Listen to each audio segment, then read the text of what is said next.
Superior, a former police officer has pleaded guilty after driving drunk and killing 2 people in a crash. In a court hearing on Tuesday, 44-year-old Greg Swanson changed his plea to guilty on 2 counts of homicide by intoxicated use of a vehicle. He originally pleaded not guilty and was set to go to trial next month.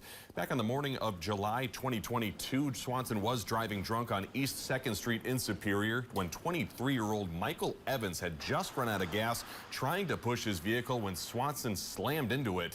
Evans died at the scene and his 2-month-old son died at the hospital. Evans' girlfriend and other child were also in the car suffering serious injuries. Swanson was off duty at the time of that crash, but his blood alcohol content was nearly twice the legal limit. He will be sentenced in July, nearly 2 years to the day after that crash. And Swanson was put on leave shortly after that crash. He then left the police force just weeks later.